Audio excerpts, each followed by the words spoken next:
Okay. Tanungin na lang po natin. Okay.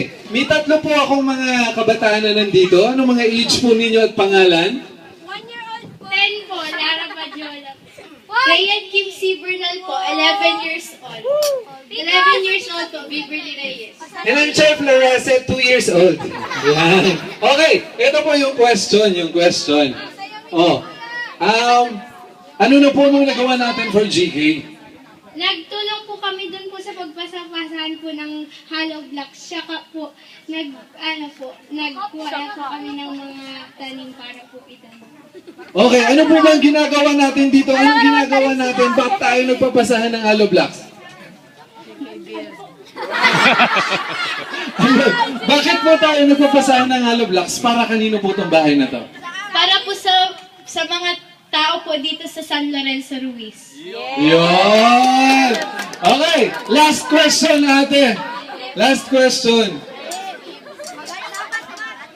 Gumaganon siya. Oh. Nag-move yung shoulders na. Anong gusto yung tanong ko?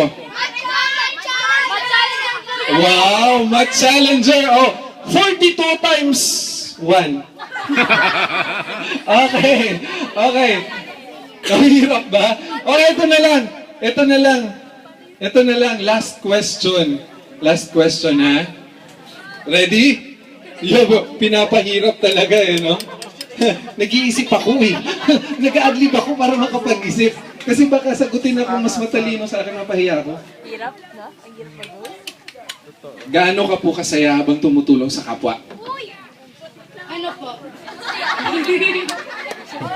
I-rate mo 1 to 10, 10.9. Wow! Palakpakan naman po tayo dito sa mga group of students from Diet Elementary School. Thank you guys! Palakpakan naman po. Ayun, so, kids, line up na kayo sa